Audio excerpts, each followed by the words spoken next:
Hello, this is Dias and a new author's story from my channel Russian Revenge Story. Father Saveliy was not always a priest.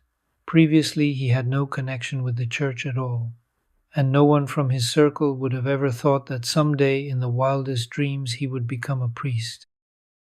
Saveliy worked in the police. He was a good investigator, but honest, which was not very welcome not only by his colleagues but also by his superiors.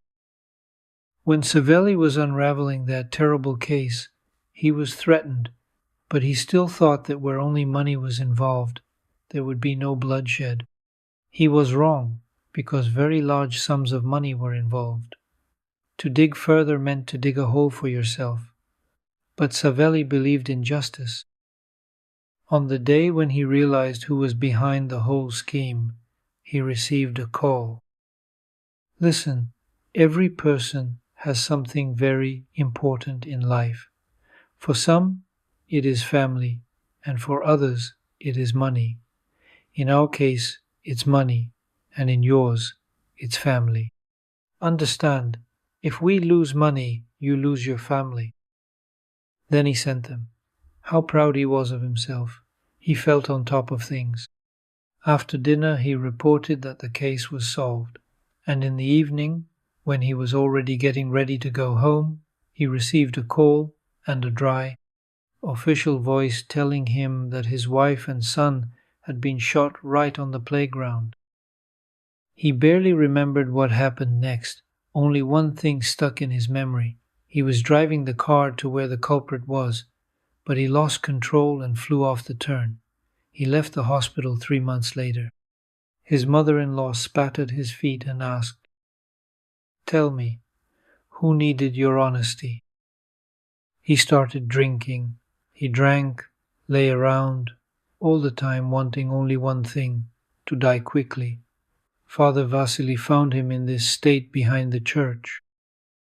He lived with Father Vasily for a month. In the evenings they talked for a long time. Saveliy began to help. At the church he chopped wood, cleaned snow, and only then decided never to return to the world. 7 years have passed since that moment. Saveliy was a priest for 3 years.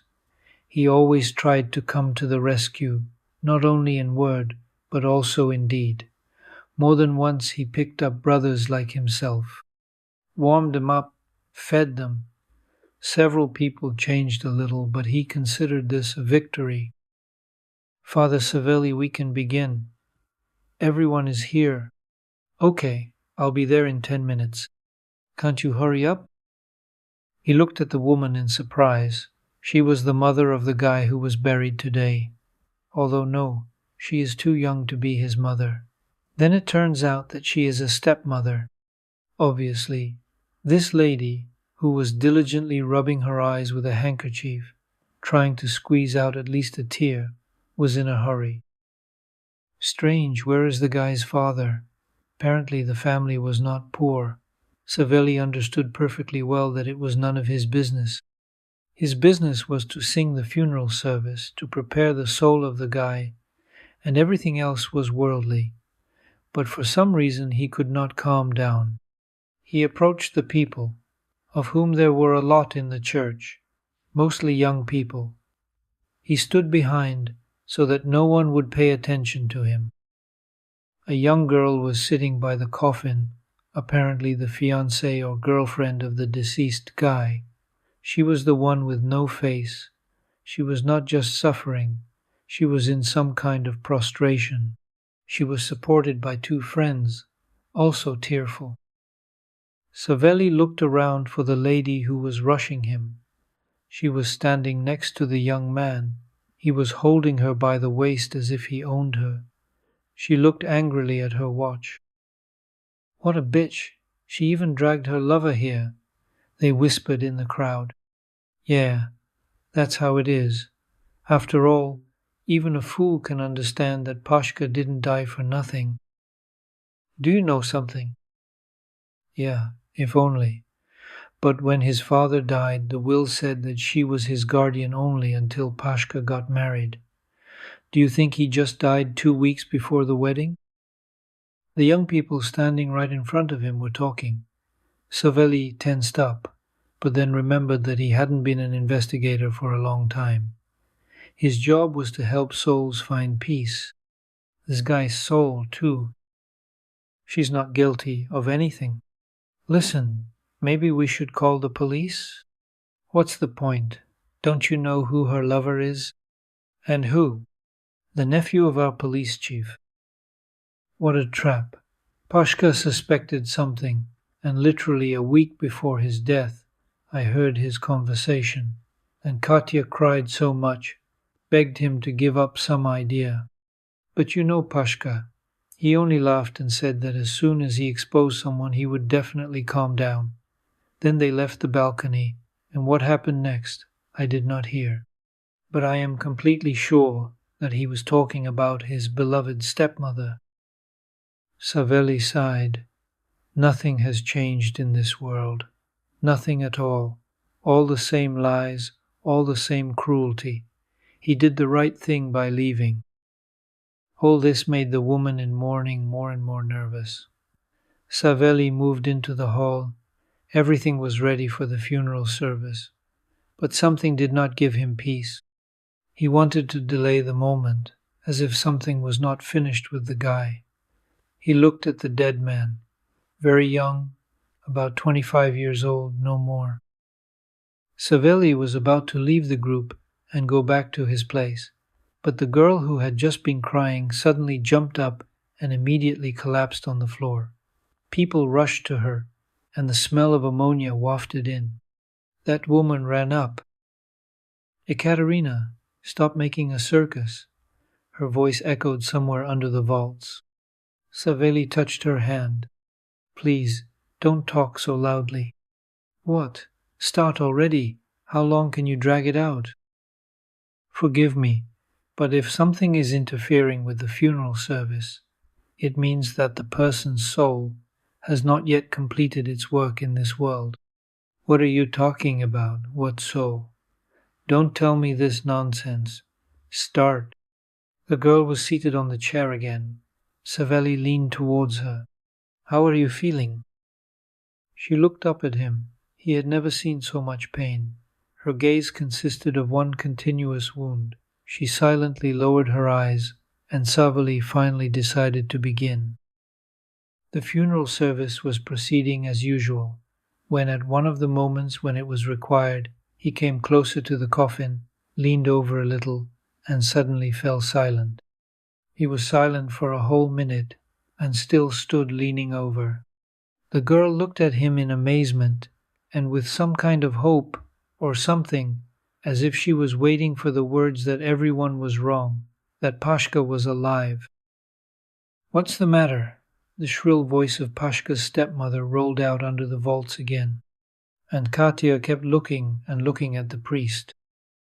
How she dreamed of happiness, how she loved Pasha, how terribly hard it was for her now. When they met, Pavel's father was already ill. All the doctors said different things. Someone promised 3 years, someone a year. He lived a year and a half. And then Katya understood, although she had suspected before that money does not rule this world. Pasha's father had a lot of them, but they didn't help him at all. After his father's funeral, Pasha said, "We need to get married immediately." I remember she was so surprised. "Pash, it's only been a short time since Dad died." He then looked at her and said, "This is exactly what Dad asked me to do when he was dying. He said that this was the only way I would be safe, if only I knew what could threaten me." He didn't know, and Katya didn't know, but Dad knew what he was talking about, and today was proof of that. Saveliy didn't know what to do. For the first time in his life, he was so confused. The proper thing was to continue the funeral service, but he couldn't, and what he saw was to blame. If he hadn't worked in the authorities, he would never have paid attention to this detail. An ordinary person doesn't know what it is, but he knew, and once he even worked with such a thing. He looked at the dead man and saw that the mask had come off in one place. Such masks were very expensive and, as far as he remembered, it was very difficult for an ordinary person to get one legally. But if the makeup artist had artists as friends, then maybe, yes. He glanced sideways at the girl. Come what may. Yes, he was a priest, not an investigator, but he could not perform the funeral service for one person when another was lying in front of him. Saveliy took the edge of the mask and pulled it gently. People looked at him in horror, and the mask easily slipped off, and now a completely different person was lying in the coffin. It was a man of about 30, and it was immediately obvious that he was from a disadvantaged background. Saveliy straightened up, and the people around him gasped. The full hall saw how the stepmother and her companion almost ran towards the exit. He was about to shout for her to stop, but then the church doors swung open. Rays of sunlight burst into the room, and in them stood the same guy whose face he was holding in his hands. Behind him were several men dressed in uniform. "Hello, Mommy. Where are you rushing to? To read the will? It's a pity you won't be able to hear it." The guy's head was bandaged, and Saveliy immediately realized that there had been an attempt to kill him, but it had just failed. Katya began to slowly get up. Saveliy just managed to catch her when she began to fall over on her side in a faint. Her friends and girlfriends had already arrived, and the priest handed Katya to them, saying, "Get her out into the air." The woman who had been rushing him all the time turned to her companion and shouted, "What are you standing there for? Do something." He widened his eyes in amazement. "Me? What should I do? That is, you did all this, and you'll have to deal with it yourself. I'm not even going to interfere." She almost choked with indignation. "Me? These are all your ideas. You promised me. It'll burn down, everything will be fine. Are you nuts? I don't know anything about anything." The woman threw her fists at her boyfriend. The men in uniform quickly led them out into the street. Pasha, and it was he, said, "Now you'll have time to make accusations against each other." He looked around at those present and saw Katya, Katya. The girl stepped towards Pavel and fell into his arms. Forgive me, darling. I just had to hurry to the capital. You know, our police won't figure anything out. I never thought they'd fake my death." Saveliy gave them a few minutes, then asked, "What should we do now?" Pavel glanced at the group, at the funeral agency car, at its employees. "Have you been paid for everything?" They nodded.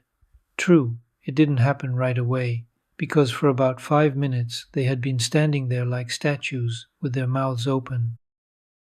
"We need to hold a funeral service for this man and bury him, well, if the police officers allow it. In any case, everything has been paid for. Just don't put up a plaque with my name." The man was finally held a funeral service and buried. True, only the next day. Saveliy, seeing off this, as it turned out, truly homeless man, thought that most likely this was his last funeral service. After all, there is too much injustice in the world, and it needs to be fought. A day later, he left the church. It was a little strange to realize that if he returned here, it would only be as a parishioner. Saveliy. He turned around. A man was standing in front of him, one of those who came with Pavel, only now he was in civilian clothes. Even then he seemed familiar to him, and now Saveliy remembered. "Sergey, if I'm not mistaken." "That's right. You were once my mentor, Saveliy. We need to talk." "About what?"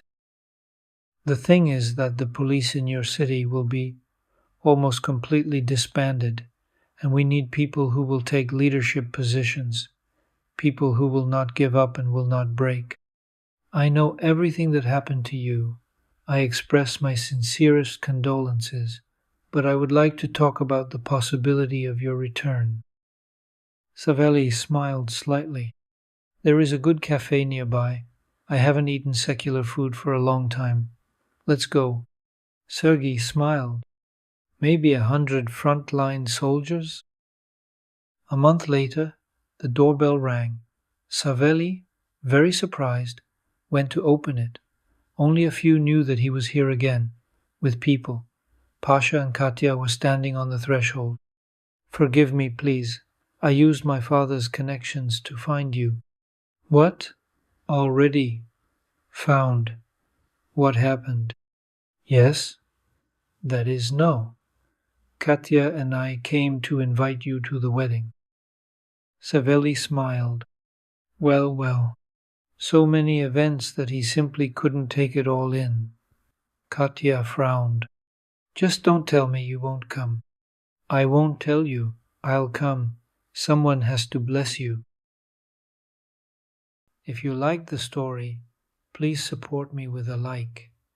And to learn about the release of new, interesting stories, subscribe to my channel. All the best to you. Thank you for watching.